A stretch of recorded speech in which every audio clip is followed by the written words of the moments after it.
এবার জিবরাইল বলে, নবী গো, জানাজার জন্য রেডি হন।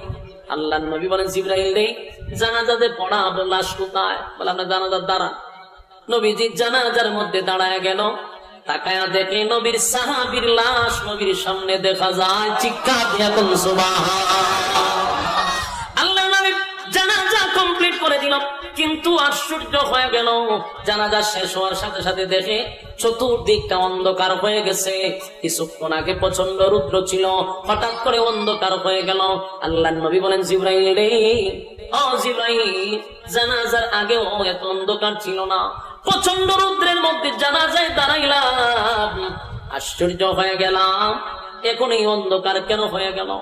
আল্লাহর নবী কাছে জিবরাইল বলে, পয়গম্বর, এমন একজন সাহাবী আপনি, এই সাহাবীর জানাজায় এত অসংখ্য ফেরেশতারা অবতীর্ণ হয়েছে, ফেরেশতাদের কারণে সূর্যের আলো দেখা যায় না। রাসূল সাল্লাল্লাহু আলাইহি সাল্লাম একত্ববাদী খোদার দাওয়াত দেয়, যা আমরা বলি আমাদের রবের নাম আল্লাহ বলে আমরা ডাক দেই, এরা আমরা আল্লাহই বলি। তুমি আবার কোন আল্লাহর দাওয়াত দিতেছো? রাসূল বললাম, আপনারা যে বললেন আমার আল্লাহকে আপনারা আল্লাহ বলেই ডাকেন, আমার আল্লাহর পরিচয় বলেন। আমাদের আল্লাহ, ইহুদিরা বলে আমাদের আল্লাহ হইলো টোটাল 2 জন। কথা বুঝতেছেন? এরা এক নবীরে আল্লাহ বানাইছে, আর আল্লাহ 2 জন আল্লাহ, এটা হলো ইহুদির বক্তব্য। খ্রিস্টানরা হয় আমরা আল্লাহ হলো টোটাল 3 জন। খ্রিস্টানদের ব্যাখ্যা অনুযায়ী আমাদের আল্লাহ একজন আসমানে, আর মরিয়ম আলাইহিস সালাতু ওয়াস সালাম উনি হলো আল্লাহর বউ। নাউজুবিল্লাহ, উনি হলো আল্লাহর বউ, যেহেতু উনি দ্বিতীয় খোদা। আর 2 আল্লাহর মিলনে হইছে ঈসা আলাইহিস সালাতু ওয়াস সালাম, এর লিগে উনি হলো 3য় নাম্বার খোদা।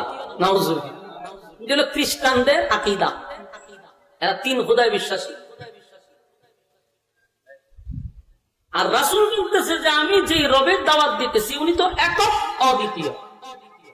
এরা বলতেছে যে আমরা আল্লাহরে আল্লাহ ডাকি, তুমি আল্লাহরে আল্লাহ ডাকো, কোন আল্লাহর দাওয়াত দাও সেটা ডিটেলস বর্ণনা করো।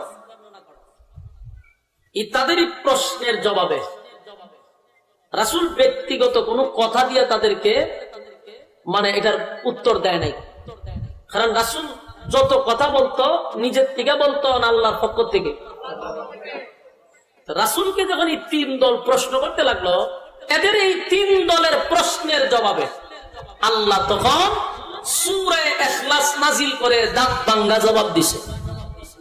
এটা হলো নাজিল হওয়ার কারণ, যেটাকে বলে শানে নজুল। এটা হলো নাজিল হওয়ার কারণ। তাহলে আমরা কয় ভাগে আলোচনা করবো? কয় ভাগ শেষ হয়েছে?